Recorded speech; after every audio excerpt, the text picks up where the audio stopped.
Hi, everyone. I'm Allison Arden. I'm the publisher of Advertising Age, and I'm joined on stage here with Brian Mochizuki, sorry about that, from the Clinton Global Initiative, Rob Holzer from Matter Unlimited, and Yelena Rachiski from Oculus. And we're going to talk about a film called Inside Impact. And our subject is virtual reality and its amazing power to create empathy and action, specifically around social good. But we're going to have a broader conversation about that too. So before we kick off, I just want to give our panelists a minute to introduce themselves so you get some context about who they are and how they came to be part of this project. So Brian, let's start with you. Great, thank you. My name is Brian Mochizuki. I'm the Director of Marketing for the Clinton Global Initiative. And the very quick background on CGI is that we are one initiative of the Clinton Foundation. We were founded about 11 years ago by President Clinton.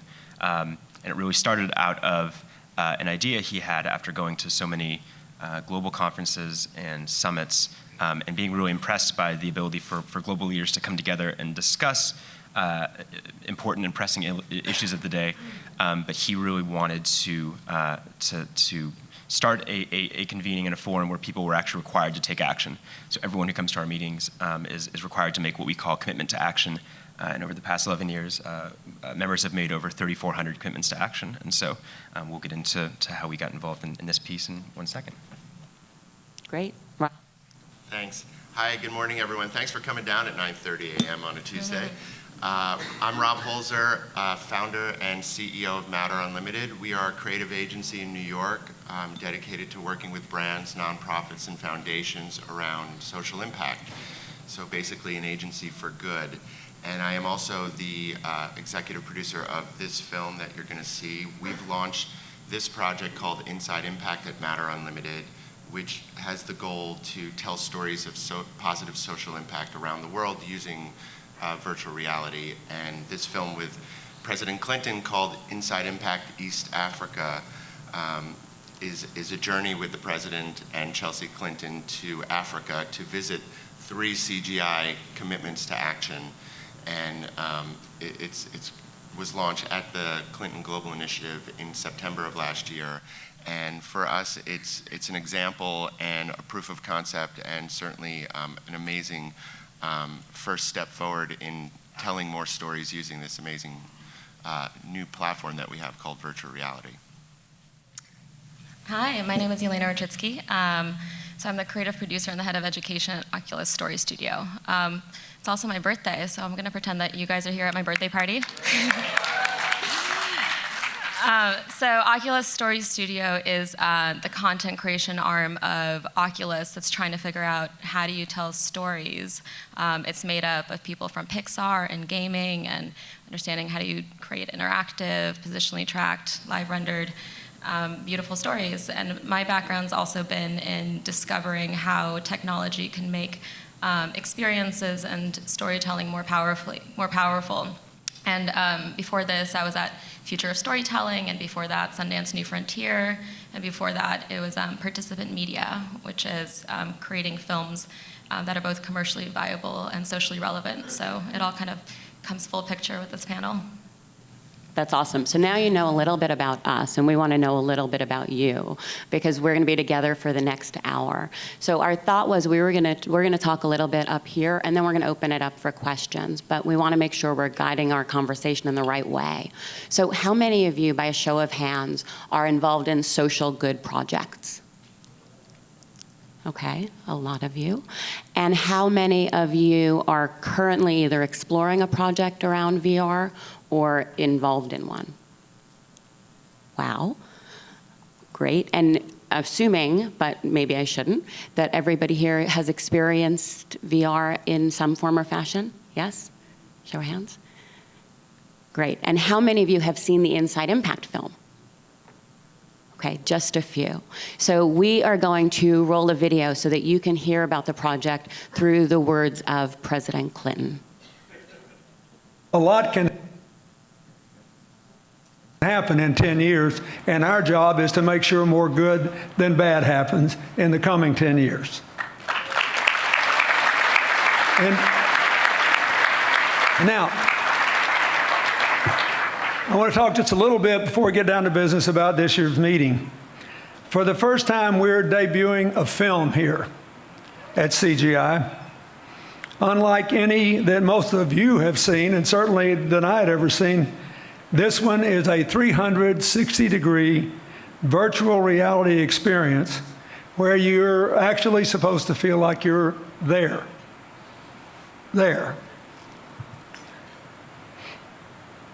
On our trip to East Africa this spring, we filmed with 3 different commitment makers. Solar Sister, which employs women to go in and put solar power in homes. We were there. The Starkey Hearing Foundation. Discovery Learning Academy is in this film also. I think that the film will give people the opportunity to understand the difference CGI members can make in a whole different way, and I urge you to watch the whole film.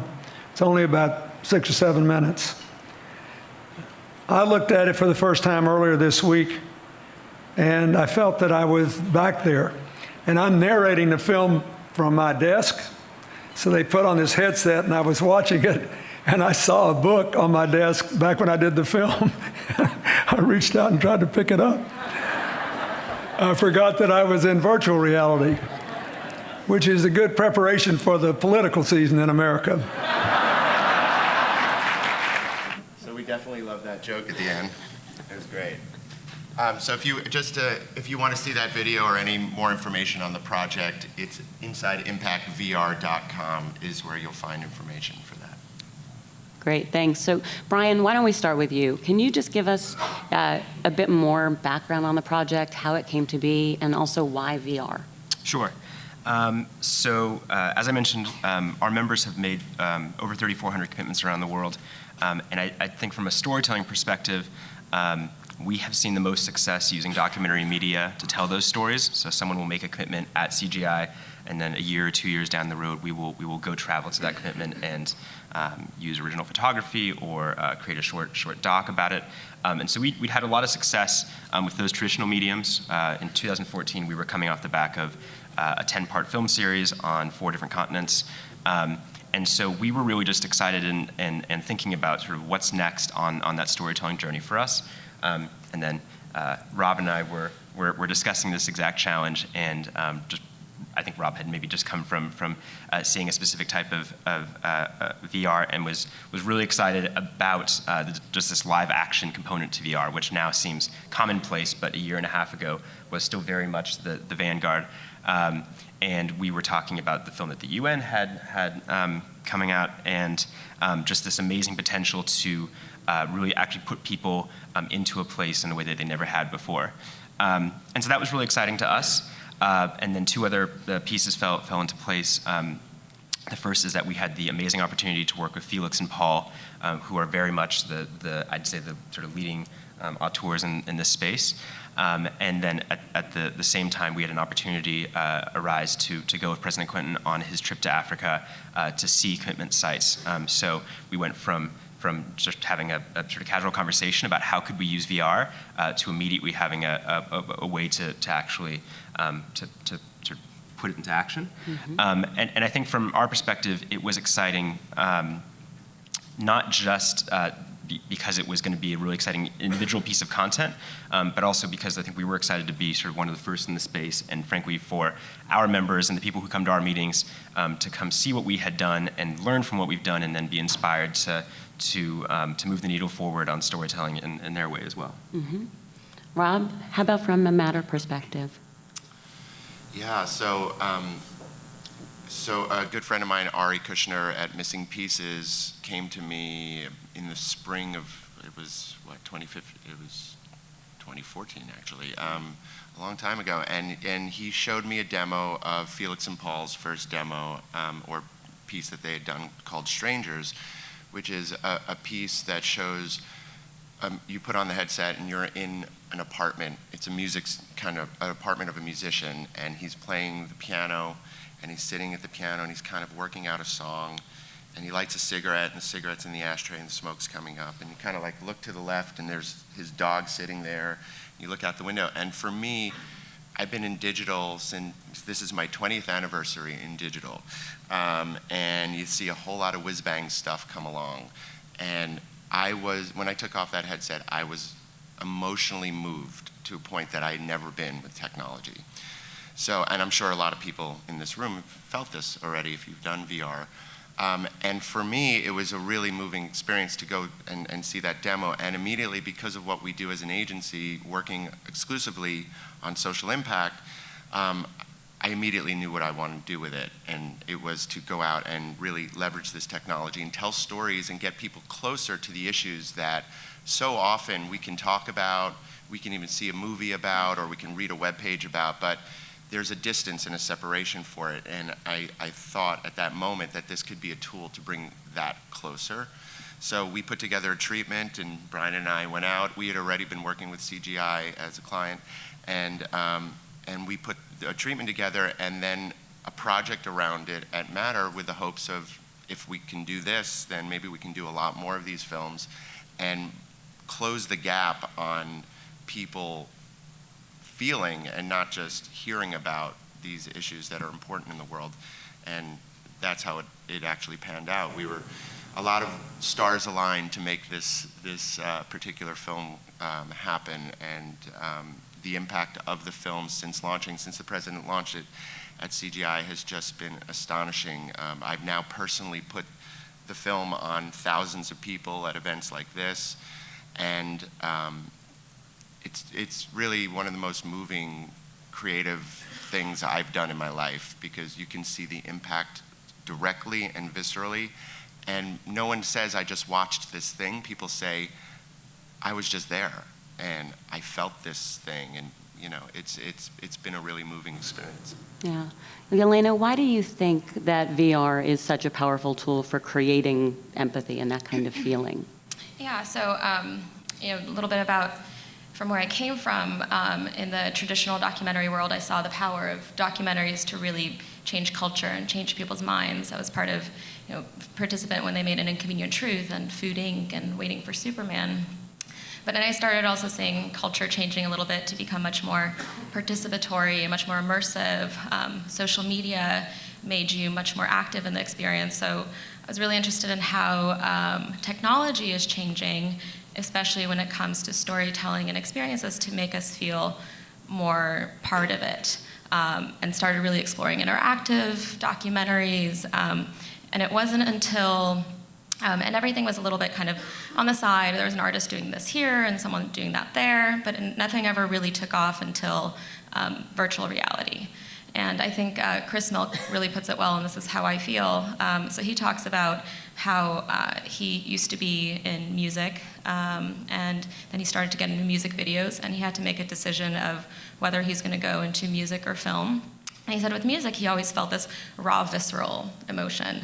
And with film, he was able to tell a story, but it didn't have that same core feeling that he got from that feeling of music. And when he finally found virtual reality, it was that combination of the both, where you can really get someone to their raw, visceral core, but then also create a narrative that they can grab onto. And that power of the raw, visceral emotion and the feeling part of something, and the combination of the two is, for me, and from what I've experienced, and what I've seen people experience, has been so much more powerful than just kind of watching something where you're not really part of it. Yeah. So as creators, and we have a lot of them here with us today, how should you think about approaching the project? Well, I think that VR is unlike any other medium, right? Mm-hmm. And so I think that you just throw out everything you know about filmmaking in a traditional sense. You don't have the opportunity to do the things that you do with film, but then you have opportunity to do so many other things as well. So I think it's a learning process, and this is all 5 minutes old, really. I mean, we're in the tumbleweed days of this, and everybody's figuring it out. And I think, being lucky enough to work with Felix and Paul, guys that really have been sort of hashing it out in the VR space from the very beginning, and hacked together their own camera, and they have kind of landed in a place where they really look at it in a very particular way. That's one approach that's that's worked really well right now. But certainly, and maybe someone in this room or someone here, you can't throw a rock without hitting VR here at South by. People are going to start experimenting with this platform, starting to do other things. And I think it really does remind me of 1995, 4, 6 in the internet space when, you know, I started my first agency in 1998, and we were kind of a community of people making stuff because no one really knew how to make a good web experience. And then someone would do something and blow everybody away, and we'd all ask them, hey, how'd you do that? And then you go to the next guy. And I feel like, or I hope that this really does build into some kind of community where, you know, there's us, there's the guys at Verse, there's the guys at John, and everybody's sort of doing stuff, and we're all sort of looking and saying, wow, that's really cool, and then trying to figure it out, all while the technology is just building up and getting more right around us. So I think as creators, it's just staying open, not landing in one place, and it still comes back to a story. I don't care what medium you're in. I think with this film, part of what we were able to do was to tell a great story. We have a great central character. We have amazing locations, but we're also taking you through that story in a way that works. And I think you always still have to look for a story just in this entirely new context. So in the spirit of sharing learnings, what were the biggest challenges that you came across as you were creating the project? And what can we learn from that? Well, I mean, I'll say that, you know, working with a U.S. president is challenging. When we were in certain locations, there's just a lot going on, and you have to be ready. You know, with VR, you're really trying to capture a moment, and, you know, working with Brian was fantastic. You know, coordinating with the Clinton Foundation team, and just being ready for that moment where we're in rural Karatu, Tanzania, and one of the scenes is in a home of this woman, a solar sister entrepreneur who's selling solar panels door to door, like the Avon Lady, which is the program, and it's amazing, and it's scaling program in Africa. And we had to be ready because, you know, we had about 30 seconds to speak with the president, tell him what it was about to happen in that room, and then capture that moment. And he wasn't going to go back. So I think that creating all the circumstances to have the moment happen is a big part of VR. And I think that we did a great job. The Felix and Paul team did a great job. The Clinton Foundation team did a great job about helping us to make those moments happen so that we had them. And, you know, seeing the first cut come back, we weren't sure we had them. So it was just great that we were just like, yes. Yeah. I think that we also thought there would be challenges that there actually weren't. I think that whether it was the president or some of these individuals that we were filming in their homes and we were working with, I think that we expected that people would find this to be a much more awkward and strange process than it was. But strangely, I think VR, at least from a filmmaking perspective, was super intuitive to people. I remember when we first talked to President Clinton about it, he got it in a second. And he's obviously a natural around cameras, but you literally said there's this thing that's going to be in the middle of the room, and it's going to be picking up everything around you. And so essentially, you know, you're just going to walk into this room. We didn't have time to. You don't do walkthroughs with President Clinton. So we literally said you're going to walk in this room and greet this woman as you normally would, and that was it. It was a single take. He went in and spoke to her. No one looked at the camera. It was a remarkably natural experience, and I think that gets to. I think one of the things that is really important about filmmaking in VR.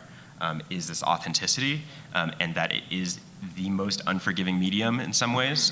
You aren't just taking a single shot or picking your perfect cut of 20.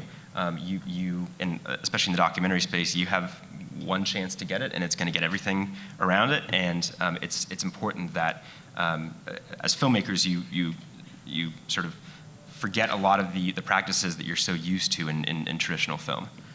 So I think that was there were challenges, but they actually turned out to not be challenges and actually be beneficial in the end. Yeah.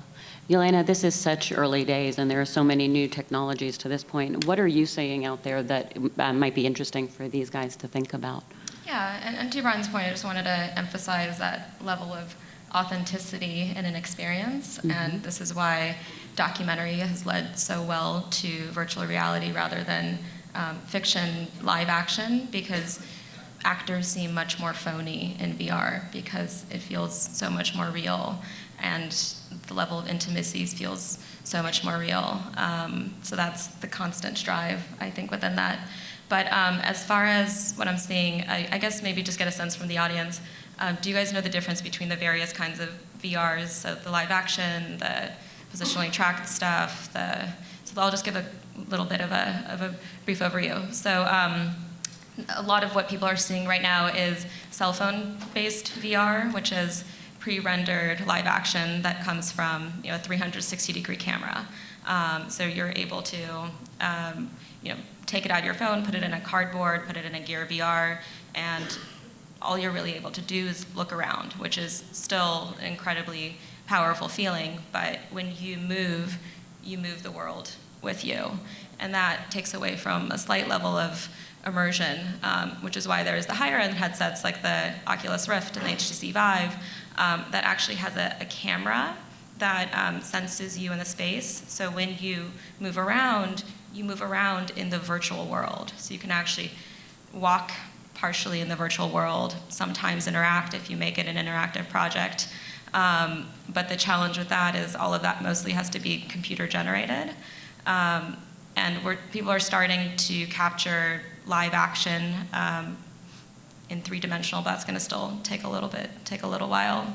But what we're interested in Story Studio is understanding how to create interactive stories, which is even a level more challenging than doing 360-degree live action, because that just completely changes a level of storytelling, because you even have less control of what the audience does. And so the first step and the key to it is giving freedom to the audience to first explore and take a step back as a director and lose a little bit of control and let people have some freedom and create space for freedom and exploration and guide them into the story with various techniques that will come from theater, like sound and lighting, and we sometimes use like a little insect or a firefly to take people into a space. It's so cool, and it is early days. So let's open it up to all of you. Does anyone have a question they'd like to share? And they told me I should say, walk up to the mic, please, for that. So if we have questions, it'd be great if you guys just line up at the mic.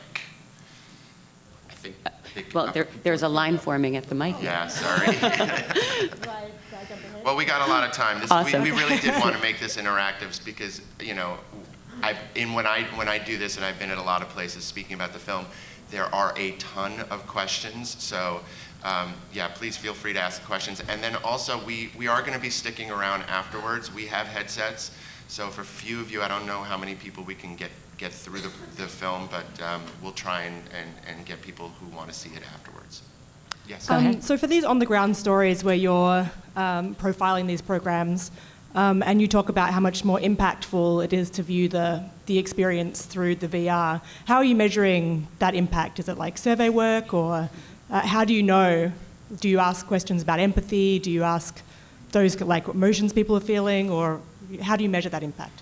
Yeah, it's definitely early days on the measurement side. So, there have been great anecdotal stories, right? So the UN used the Clouds Over Cedra piece that Chris Milk and the Verse team did at a fundraiser where they expected to raise, I think, $2.3 million, and I think they ended up raising $3.8 million, and they attributed it to the VR film that was shown to all the participants there.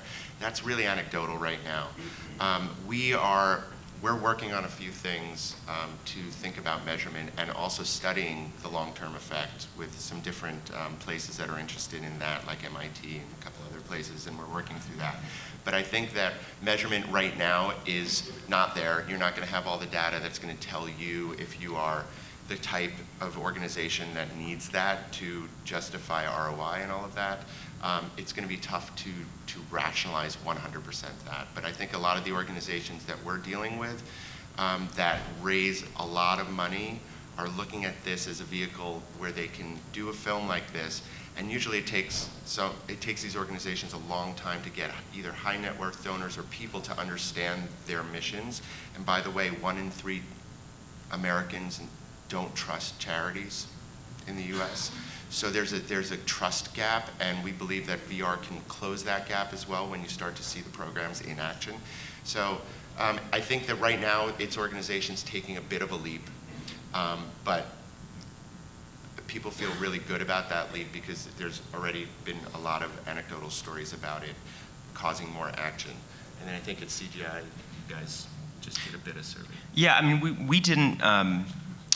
We aren't donation-based, so that wasn't the call to action for us. I know that, as Rob mentioned, the UN's used it in that way. I know Charity Water and Pencils of Promise, who might be in this room, have both used it in that way and have had good results from it. But I think to Rob's point, I think that we're more interested in sort of the long tail engagement here. And if you think about maybe a good analog is like when you see a movie that really moves you, like a participant production that really moves you. It's rare outside of something that is, you know, about a humanitarian disaster or something of that level of sort of a call to action. It's rare for people to immediately just think about how are they going to donate or, you know, how are they going to empty their pockets for an issue. It's I think much more common that people change how they think, they change their habits, they change how they spend their time, how they spend their money. And so I think that that's the more interesting space is sort of how is this going to have more long-term effects with how people feel connected to the work, how they feel connected to the organizations that do this work and that they see in VR. So I think we're more interested in that space, and that is harder obviously to measure in the short term, but we're interested in seeing where anecdotally that goes with this film. Great. Go ahead. So I have 2 questions. One is very specific, and then one is big picture, kind of pardon the pun. The specific one is everybody talks about VR being an empathy machine. In y'all's experience, which do you find more, or which do your viewers find more empathetic, kind of a first-person experience, or if you're observing somebody else in the environment? My second question is the bigger one, which is, you mentioned a moment ago, Brian, you said it sort of changes the way people think about things. I haven't had that many VR experiences, but invariably when I do, I sort of walk out and be like, all right, that was cool. Like I was in this space, but intellectually I don't understand the situation any more deeply. It kind of hits me at like a visceral place, but that tends to tail off pretty quickly. So Yelena, a question for you, since you come from the documentary perspective. Do you consider VR to be the thing, or do you see VR experiences being kind of an empathetic lever within some larger, more informational kind of construct? I don't know. It's interesting when you talk about the difference between rational and visceral. When I watched Clouds Over Sidra and I was taken through the Syrian refugee camp, I was told many times on a rational level what was happening in Syria in a refugee crisis, but until I was able to experience it in that way, I didn't quite hit.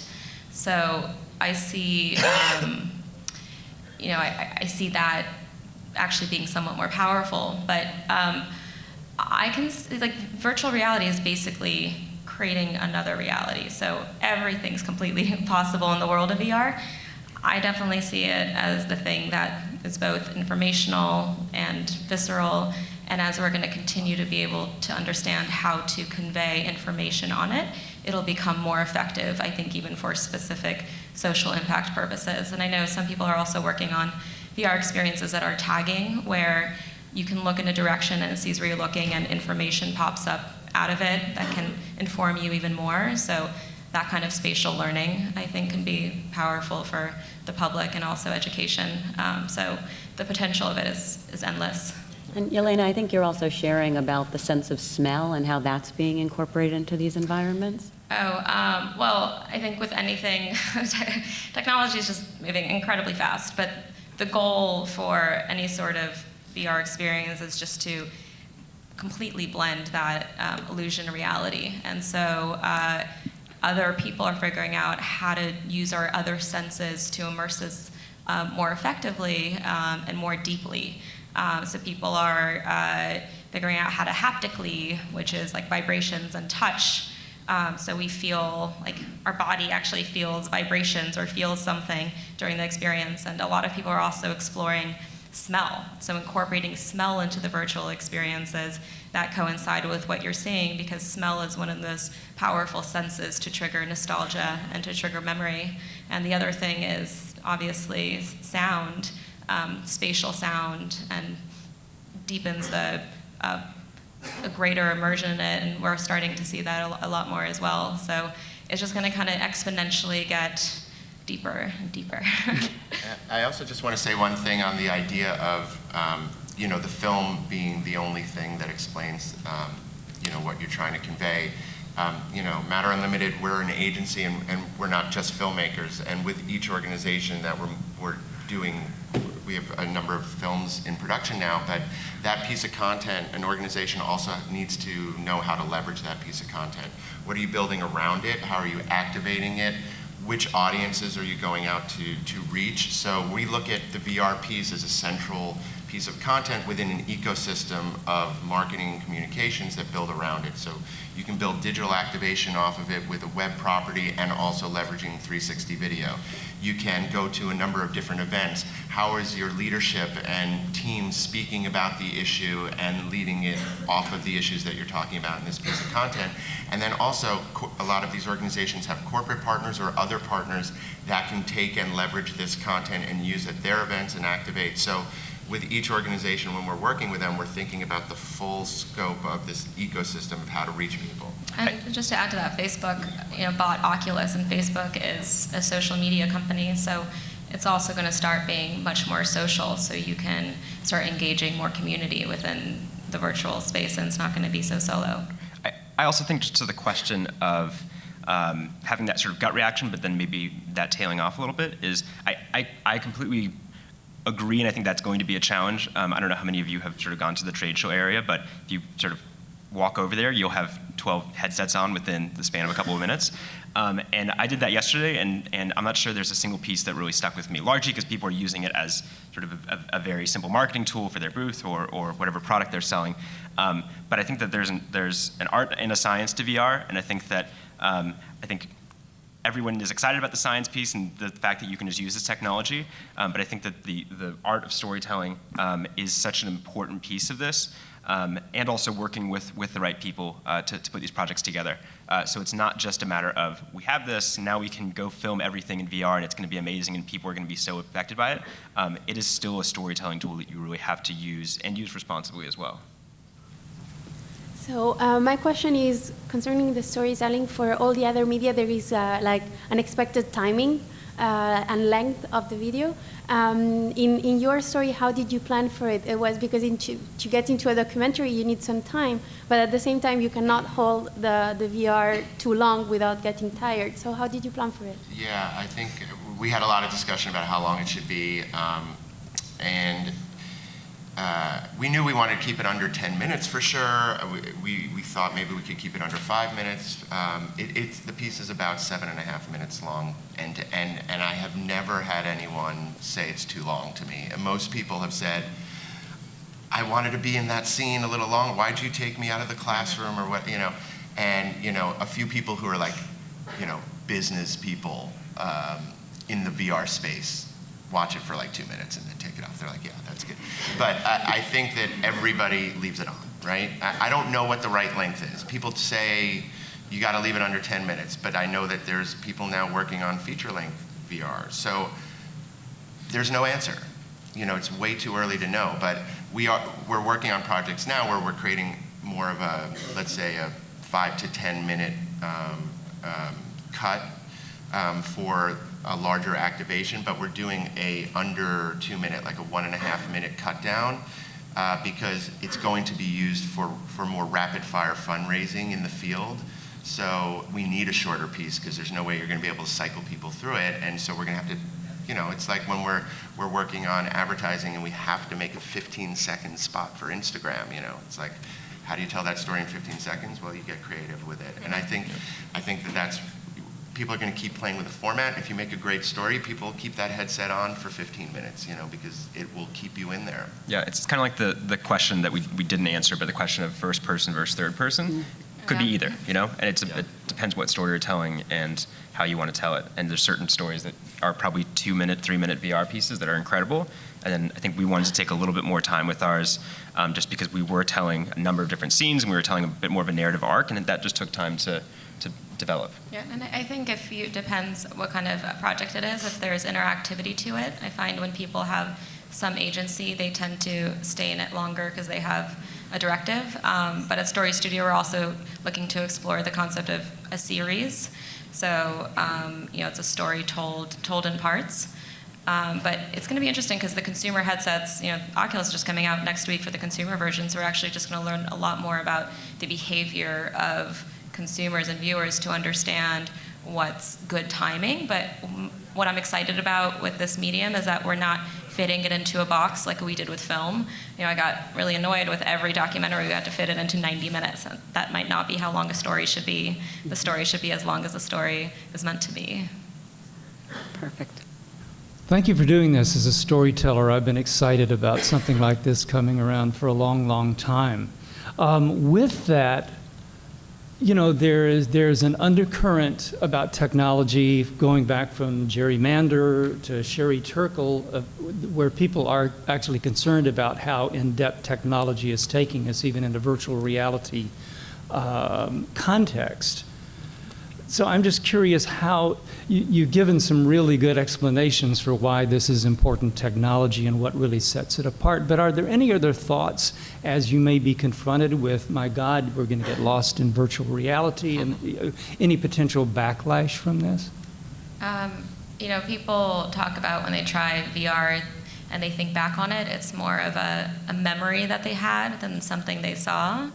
So that's something to think about, and how extreme of an experience you're giving them. And some VR experiences are incredibly traumatic, and we're just beginning to understand what that could potentially be. So understanding the sensitivity and the vulnerability of the viewer, and making sure there's time and space and openness to process, because it's different than watching a film. Yeah, I think it's a tool. And, you can use a hammer to build a house, and you can use a hammer to knock someone's head in. And it's going to be up to us to use that tool wisely. This is our track at Matter Unlimited. We have this track. There's going to be people doing, sports and entertainment and porn and everything in VR, right? We're looking at this as a tool to bring people closer to these issues. And I think in our world, we're thinking about a lot around the ethics of it, because, there's been in documentary film in this space for a long time the concept of poverty porn, which is, just showing stuff that, is exploitative, and there's a scene in Kibera that when we were in Kibera, which is the largest urban slum in Africa, in Nairobi, and, we're filming these people that are living their lives out, and, you have to balance that question of are we doing this for a reason, I think, and any filmmaker, when they started with regular film, were thinking this. In VR, it's a little bit more, because yes, you are putting people in these situations, and it's really emotional. We're working on a maternal health story right now, and we could go and film, there are these birthing centers where hundreds of women are giving birth at one time. We could show a woman dying on the table, because that happens every day. And it's impactful, and it's part of what this amazing organization does to help women. But should we show that? And that's part of the questions that we're getting into. And it's big. These are big questions, especially because in VR it is so visceral, and we are putting people into that experience. And I think people have to be careful about that. Hi, my name is Andrew McStay. I'm researching a book on empathy and new media technologies, and my question is very much related to the previous question. Can the panel speak a little bit more about the potential negative uses of VR and how the technology may be abused?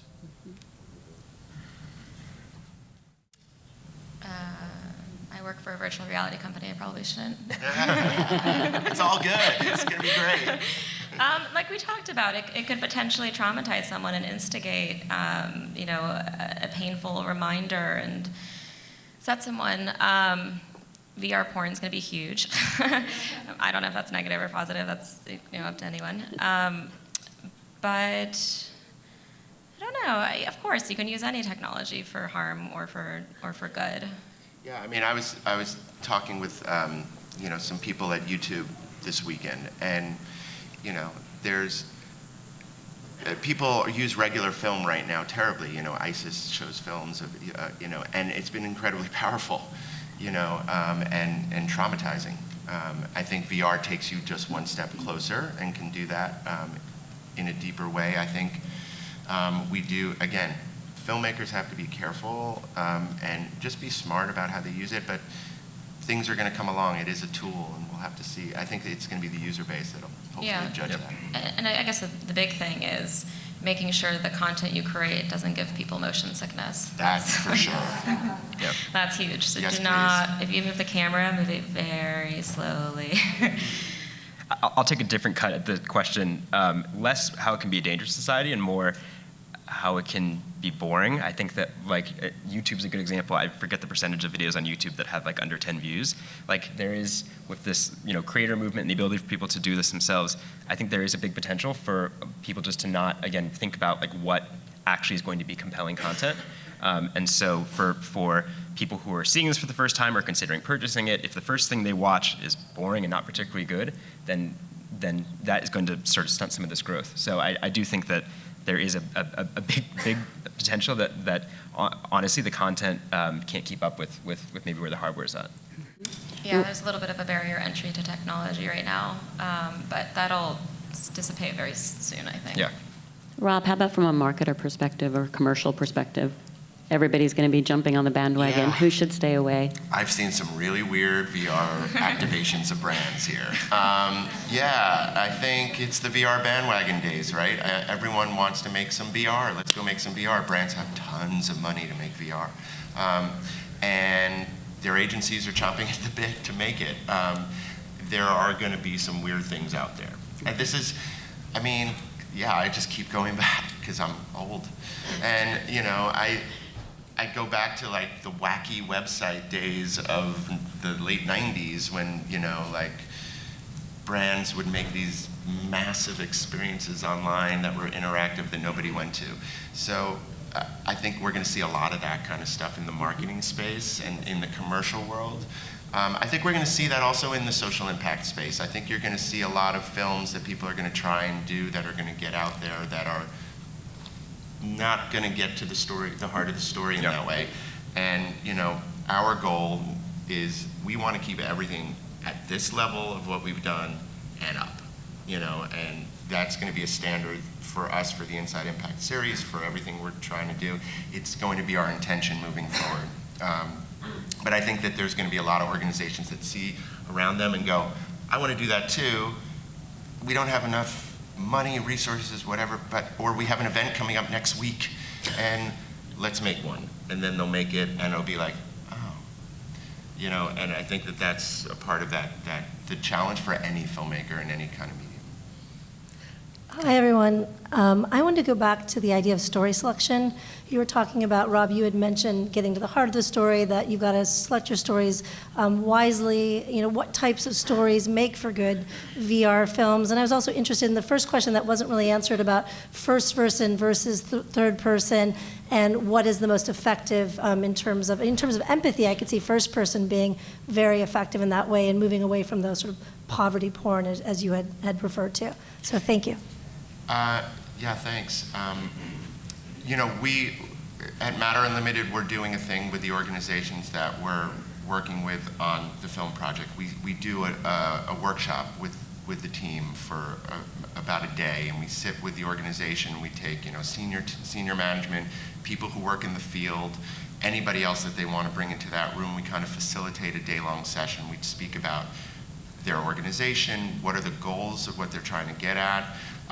We listen to the people who are working in the field, because we're trying to uncover what is the key story. Every organization has kind of the mission statement and the general party line, But for this, we're trying to dig in deeper and say, okay, is there a star within the organization that might be a great character to take within a particular region in the world to tell that particular story? So we work pretty hard at uncovering that, and we walk people through the different ways that we could do it. We could do a first-person thing, or we can put you in the shoes of somebody, or we could show multiple locations around the world, or we can just go straight into one and kind of dive deeper. We can tell about the organization's work, or bring in a guide that is new and doesn't really understand it, that can bring you through that experience, because the camera's you as a viewer, so you're kind of coming along in that journey, and we have to think about it in this whole new way, right? So we do a lot of work up front to get to what we think is the right treatment, the right story, and then we move into production and thinking about the rest. I think to the question too of sort of what are the right stories, I think it's interesting that the content marketplace is already pretty crowded, and so you do have to earn people's eyeballs. And I think one thing that can do that is when you're really taking people places they have never been or wouldn't ever have the chance to go. I keep coming back to thinking and assuming, I'm sure someone's already done this, but that from an educational standpoint, taking students to the Sistine Chapel or the Great Wall of China would be just such an amazing experience and would be the sort of immediate use case for this. But that's way more interesting than, again, just, here's my friend's backyard on a couple GoPros. So I think you have to just think about, what story, just by people hearing about the content or seeing it in the Oculus store or wherever they're consuming it, is going to jump off the page at them. So sort of taking a page from very sort of traditional content marketing. Yeah, and just talking about first person as well, there's challenges in that within live action in that you can't talk back. So in what instance are you there and watching it and not meant to really participate in it? And that's definitely a story challenge. But when you're looked at in VR, that's a very intimate moment. I was on a panel, and Jess Brillhart, who is a filmmaker for Google VR, talks about the looking at you, because you're the camera, as a new form of the close-up.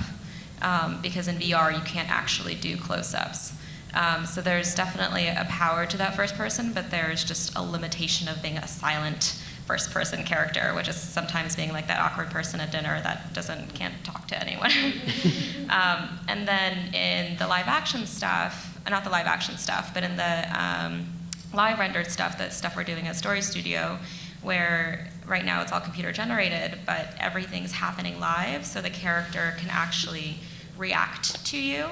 But if you react back, then ultimately you might change the course of the story, and telling one good story is very challenging. Creating branching stories where you have multiple great stories is sometimes nearly impossible. So Sascha Unselt, who's our creative director, created this term called audience-aware storytelling, where the character sees you and looks at you and recognizes you're there, but just acknowledges you as an audience watching them versus saying you're part of the story. And that works, and that's one way of doing it. Last question here. Sure. Good morning. So since this is also about moving people towards action, and earlier you were showing events that these films or these experiences were being shared at, I guess I'm just curious about what are some of the best practices in terms of integrating them into these types of events? What happens when people take off the headset? Any of that? Yeah, no, we're thinking about the activation piece a lot.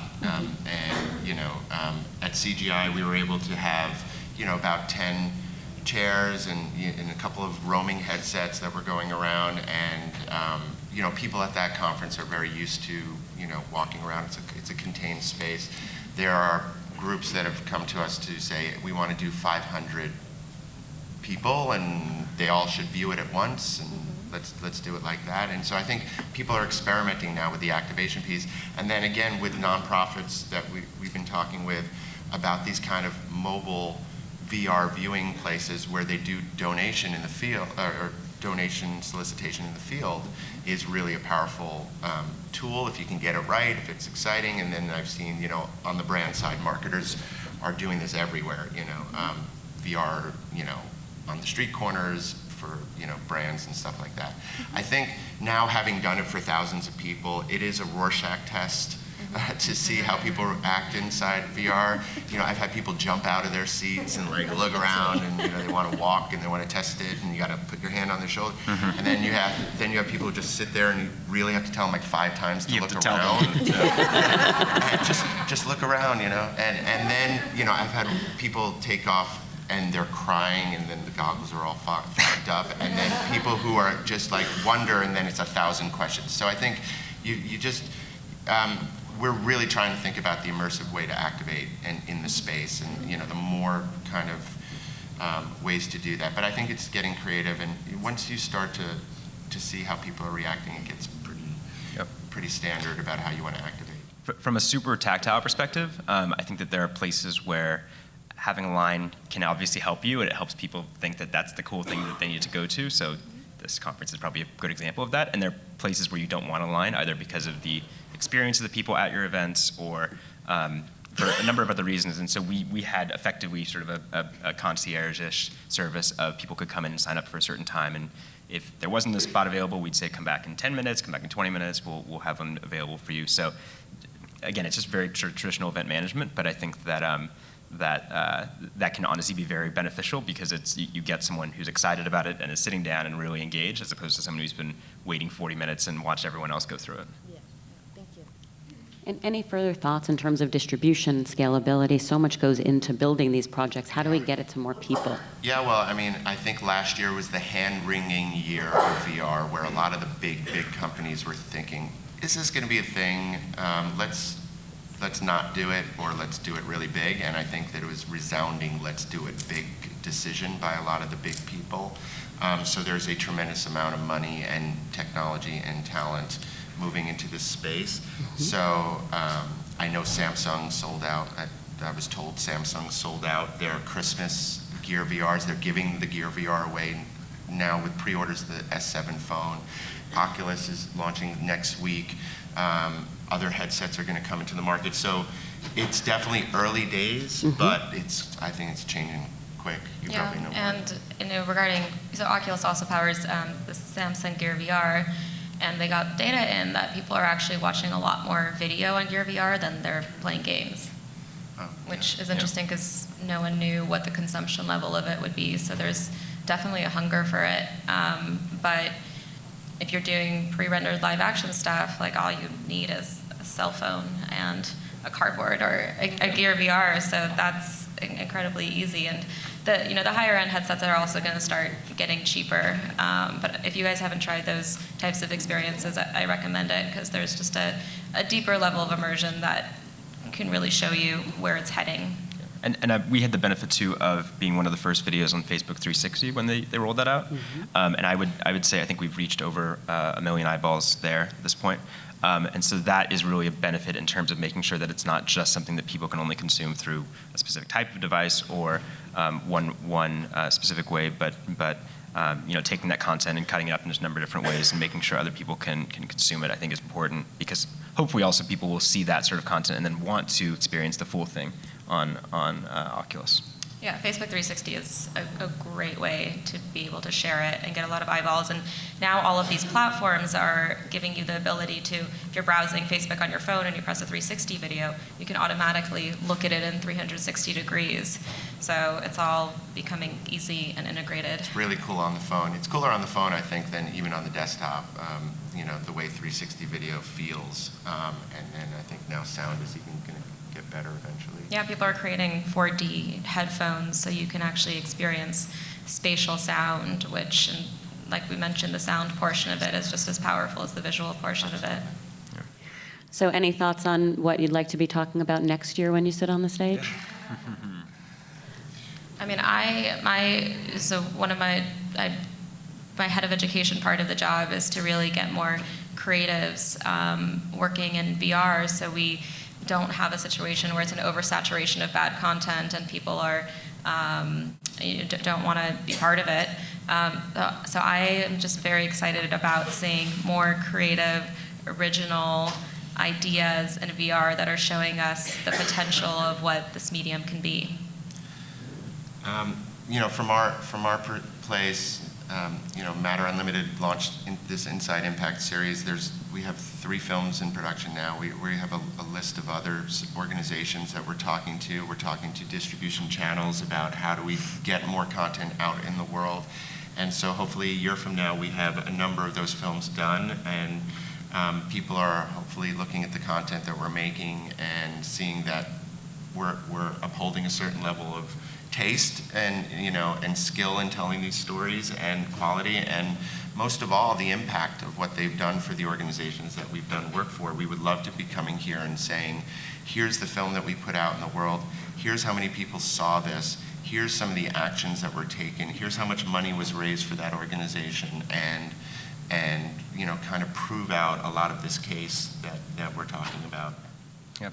And I think we're excited to hopefully come back and see things that this film has inspired or that our experience has inspired.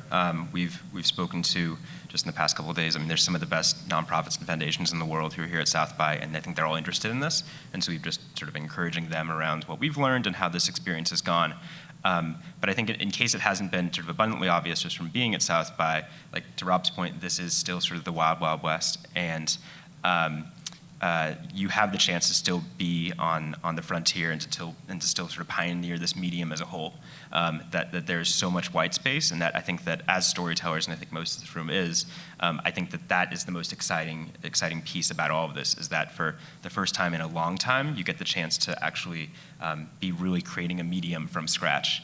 And that's super exciting. So I think we're excited to see who comes in after us and learns from what we did, who totally flips it on its head. So I'm looking forward to hopefully going back next year and seeing some of the same people and them having their films to talk about. So go forth and create enthusiastically, but as Brian said, use responsibly, right? Yep. So help me thank the panelists. Thanks, guys. And wish Yelena a happy birthday, and thank all of you for your attention. This has been great.